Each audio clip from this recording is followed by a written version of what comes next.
এজন্য যারা যে পুরুষগুলো তার স্ত্রীর পেট থেকে যদি কন্যা সন্তান জন্মগ্রহণ করে সে নারাজ হয়, এই কম বক্তব্যে আকুফ, এই কম বক্তব্যে আকুফ। আরো জোরে বলেন বেওকুফ, বলেন এটা কি? এরা বোকা, এরা বোকা।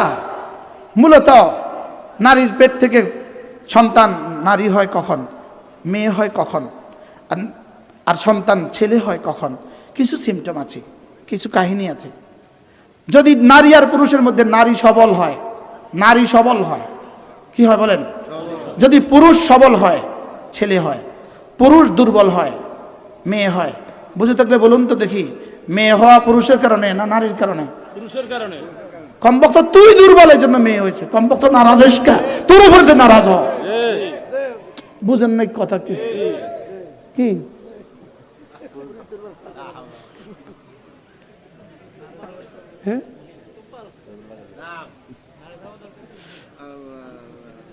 নারাজ হওয়ার দরকার ছিল স্ত্রী। হ্যাঁ, নারী মেয়ে হয়েছে কার কারণে? কি লিগা? দুর্বল। এটা কি বলেন? এটা দুর্বল। আজীব বিষয়, আজীব বিষয়।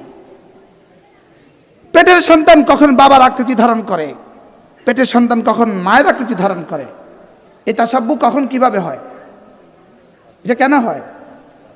পেটের সন্তান নারীর আকৃতি পুরুষের আকৃতি ধারণ করে কখন, পুরুষের আকৃতি ধারণ করে কখন? বলতাম না।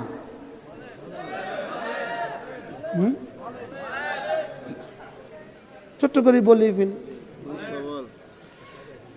পুরুষ সবল তখন পুরুষের আকৃতি ধারণ করে, নারী দুর্বল, নারী সবল তখন নারীর আকৃতি ধারণ করে। এখানে সবল আর দুর্বলের মাসালা আছে, কিন্তু এটা কায়দায়ে কুল্লিয়া নয়। এটা কি নয়? কায়দায়ে কুল্লিয়া নয়, এটা কায়দায়ে জুজিয়া ইত্তেফাকিয়া, এর বিপরীত হইতে পারে। তাহলে বোঝা গেছে যদি ছেলে হয় তাও খুশি, মেয়ে হলে বলেন মেয়ে হলে তাও কি? মেয়ে হলে তাও খুশি। কারণ আমার রব বানিয়েছেন। কে বানিয়েছে বলেন? আল্লাহ তাআলা বলেন, আমি রাতের কসম খেয়ে বলি, আমি দিনের কসম খেয়ে বলি, ওমা খালাকায যাকারা ওয়াল উনসা, আমি সেই সত্তার কসম খেয়ে বলি যিনি তোমাকে পুরুষ বানিয়েছেন, যিনি তোমাকে নারী বানিয়েছেন, আমি সেই সত্তার কসম খেয়ে বলি। সুবহানাল্লাহ।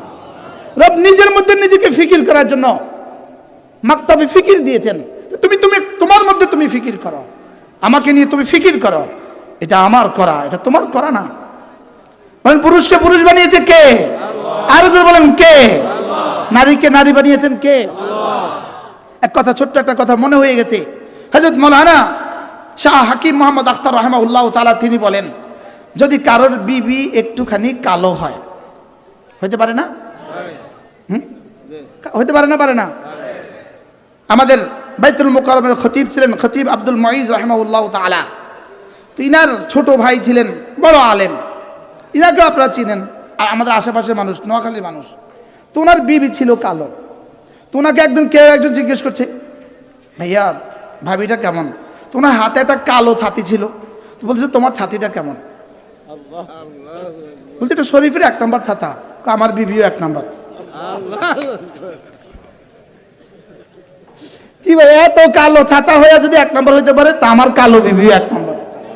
আলহামদুলিল্লাহ বলে। কি ভাই, এটা মজার বিষয় হলো কারোর বিবি যদি কালো হয়।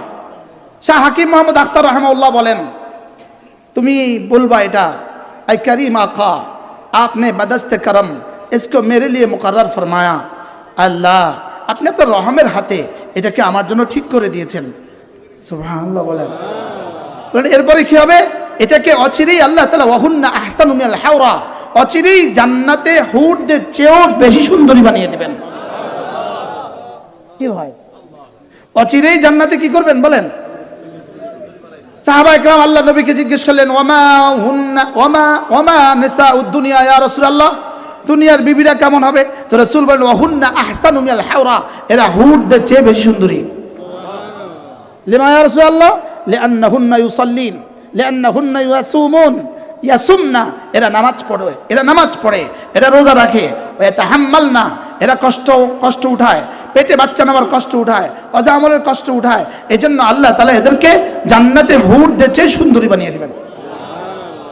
সমস্ত হুরগুলোকে, একজন জান্নাতীর 70 কোটি হুর যদি হয়, 70 কোটি হুরের একসাথে যেই পরিমাণ সৌন্দর্য হবে, জান্নাতীর দুনিয়ার বিবি তার চেয়ে বেশি সুন্দরী হবে।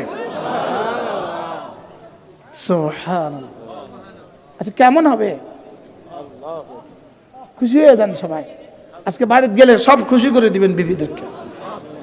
কি অহুন্না আহসানু মিনাল হাওরা, এরা হুরদের চেয়ে সুন্দরী হবে। আল্লাহ আমাদেরকে নসিব করেন।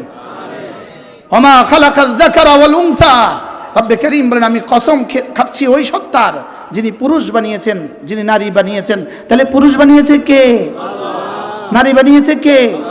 আচ্ছা এবার বলুন তো দেখি, পুরুষ বানিয়ে পুরুষের যোগ্যতা আর নারী বানিয়ে নারীর যোগ্যতা আলাদা আলাদা দিয়েছেন না যোগ্যতা এক? হযরত মাওলানা হাবিবুল্লাহ মিসবাহ রাহমাহুল্লাহ, আল্লাহ তার কবরকে জান্নাতের টুকরো বানিয়ে দেন। তিনি বলতেন আমাদের দেশের নারী যে দুর্বল, এটা এক তখন ছিল টেম্পুওয়ালাও বুঝে নারী যে দুর্বল। জোরে জি কয় না, এটা বুঝতে কোনো গবেষণা লাগে না, এটা বুঝতে পিএইচডি করা লাগে না।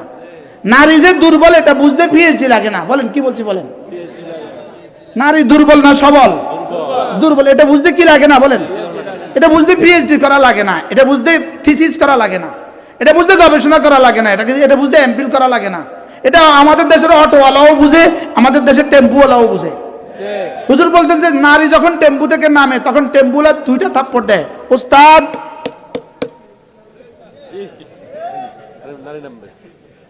কয় থাপ্পড় দেয়? লেডিস। আর যখন পুরুষ নামে ওস্তাদ এক থাপ্পড় বুঝে এটা লর্ড। পুরুষ নামবে ওস্তাদ এক থাপ্পড়, পুরুষ নামবে এক থাপ্পড়, পুরুষ লম্প দিয়ে নেমে যাবে। আর ওস্তাদ 2 থাপ্পড়, লেডিস নামবে, ওটা লাভ দিয়ে নামতে পারবে না, এটা দুর্বল। গাড়ি সাইড করেন, ব্রেক করেন। তাহলে আমাদের নারী যে দুর্বল এটা কে বুঝে বলেন? এটা বুঝতে কি ডিগ্রি লাগেনি কিনা? তাহলে বোঝা গেছে নারী আর পুরুষ কে বানিয়েছে? আল্লাহ তাআলা বানিয়ে নারীকে ভিন্ন যোগ্যতা দিয়েছেন, পুরুষকে ভিন্ন যোগ্যতা দিয়েছেন। নারীকে ভিন্ন কর্মযোগ্যতা দিয়েছেন, পুরুষকে ভিন্ন কর্মযোগ্যতা দিয়েছেন। নারীকে ভিন্ন কর্মস্থান দিয়েছেন, পুরুষকে ভিন্ন কর্মস্থান দিয়েছেন। তাহলে যোগ্যতা যেমন কর্ম তেমন, বলেন যোগ্যতা যেমন কর্ম কি তেমন, যোগ্যতা যেমন কর্ম তেমন। বাকি হ্যাঁ, যোগ্যতা যদি কারোর দুর্বল হয় বাপ তখন তাকে একটু বাড়তি কিছু দিয়ে দেয়। ছেলে যদি আহজ হয়, একটা ছেলে ল্যাংড়া, ও কোনো রকমে 8 পাস করছে, আর একটা ছেলে ভালো মাস্টার্স পাস করছে, এবার বাবা কি বলে? ও দুর্বল, ওরে 4 কাঠা জায়গা বেশি দেই। বলে না? তুই তো মাস্টার্স পাস করছ, তুই মাশাআল্লাহ পারবি, তো ওরে দুর্বলটাকে 4 কাঠা জায়গা বেশি দিয়ে দেয়, 5 কাঠা জায়গা বেশি দিয়ে দেয়। তো আল্লাহ তাআলা বলেন নারী দুর্বল। বলেন নারী দুর্বল। ও বাবার কাছ থেকে কিছু সম্পদ পাবে, এরপরে ভাইয়ের কাছ থেকেও কিছু পাবে, এরপরে স্বামীর কাছ থেকেও কিছু পাবে, এরপরে ছেলেদের কাছ থেকেও কিছু পাবে। সুবহানাল্লাহ। এতজনের কাছ থেকে দিল কি লিগা? এটা দুর্বল যে, এটা দুর্বল বোঝার জন্য কি থিসিস করতে হয় নাকি বোঝা যায় এটা দুর্বল? কে বুঝে? কে বুঝে? আমাদের বাসের হেল্পার কি পাস? Auto pass. আমাদের বাসের হেল্পার যদি বুঝে এটা সবল, এটা দুর্বল, তা আমি কেন বুঝলাম এটা সবল? যেটা বাসের হেল্পার বুঝে এটা সবল, যেটা লম্প দিয়ে টেম্পু থেকে নামতে পারে না, লাভ দিয়ে যেটা বাস থেকে নামতে পারে না, সেটা আবার দেশ চালাবে কিভাবে? না বুঝেন না কিছুই। এখন বলবে হুজুর আমার এরকম করে কম খায়। আল্লাহর কসম এই কোরআন যতদিন আছে ততদিন এই কথাগুলো চলবে, কিয়ামত পর্যন্ত চলবে। বলেন কিয়ামত পর্যন্ত চলবে। এটা দুর্বল না সবল? আর যদি এটা দুর্বল না সবল? প্রতি 1 মাসে যদি 1.5 লিটার রক্ত তার শরীর থেকে বের না হয় সে অসুস্থ। সে কি বলেন? সে অসুস্থ। তো অসুস্থ মানুষ আবার সে অসুস্থ যখন বের হয় তাও অসুস্থ, যখন বের না হয় তাও অসুস্থ। বাংলাদেশে টিকে আছে, শুধু রাসূলের দোয়ার বরকতে বাংলাদেশে টিকে আছে। রহমতে দু আলম, যাকে এত লম্বা কথা বলা আমার উদ্দেশ্য ছিল না, যাকে রহমত করে পাঠানো হয়েছে, যিনি কায়নাতের সূর্যের জন্য যিনি রহমত, চন্দ্রের জন্য যিনি রহমত, রাত হয় রাত পোহায় শুধু তার রহমতের কারণে, সূর্য উঠে আর সূর্য ডুবে রহমতে দু আলম সাল্লাল্লাহু আলাইহি ওয়াসাল্লামের কারণে। আর তিনি বদদুয়া করছেন, লাআনাল্লাহুল মুতাশাব্বিহাত মিনান নিসা বিররিজাল, যে নারীরা পুরুষের সাদৃশ্য ইখতিয়ার করে তাদের উপর আল্লাহ লানত, যে পুরুষ নারীর সাদৃশ্য ইখতিয়ার করে তাদের উপর আল্লাহ লানত। এজন্য যে নারীরা পুরুষের পোশাক পরিধান করে এদের উপর আল্লাহ লানত, যে পুরুষ নারীর পোশাক পরিধান করে এদের উপর আল্লাহ লানত। এজন্য ট্রান্সজেন্ডারের নামে যারা এদেশে ষড়যন্ত্র করছে তাদের উপর আল্লাহ লানত। তাদের উপরে কি বলেন? তাদের উপরে কি? তাদের উপর আল্লাহ লানত। না, তুমি পুরুষ হয়েছ এতে তোমার কোনো ইখতিয়ার নাই, তুমি নারী হয়েছ এতে তোমার কোনো ইখতিয়ার নাই। রব্বে কারীম বলেন, ওমা খালাকায যাকারা ওয়াল উনসা, রাত আমার কুদরতের নিশানা, দিন আমার কুদরতের নিশানা। তুমি পুরুষ, এটা আমার কুদরতের নিশানা, তুমি নারী, এটা আমার কুদরতের নিশানা। সুবহানাল্লাহি ওয়া বিহামদিহি সুবহানাল্লাহিল আযীম। আমি আমার সারা পৃথিবীর সমস্ত টেকনোলজি, সমস্ত সায়েন্স, সমস্ত মেডিকেল সায়েন্স মিলে এক বাচ্চাকে নারীকে পুরুষ বানাবার কোনো সুযোগ নাই। সারা দুনিয়ার সমস্ত টেকনোলজি মিলে এক পুরুষকে নারী বানাবার কোনো সুযোগ নাই। যারা নারী হওয়ার চেষ্টা করছে, যে পুরুষগুলো লানত, ওদের আল্লাহ লানত, নারী হওয়ার চেষ্টা করছে, নারী তো হতে পারবা না, শুধু ঢং করতে পারবা আর লানত খেতে পারবা। নারী হওয়ার কি কোনো সুযোগ আছে? কি হ্যাঁ, নারী হওয়ার কি কোনো সুযোগ আছে? পুরুষ হওয়ার কি কোনো সুযোগ আছে? আল্লাহ তাআলা না, না, এটা আমি আমার হাতে রেখে দিয়েছি। রাত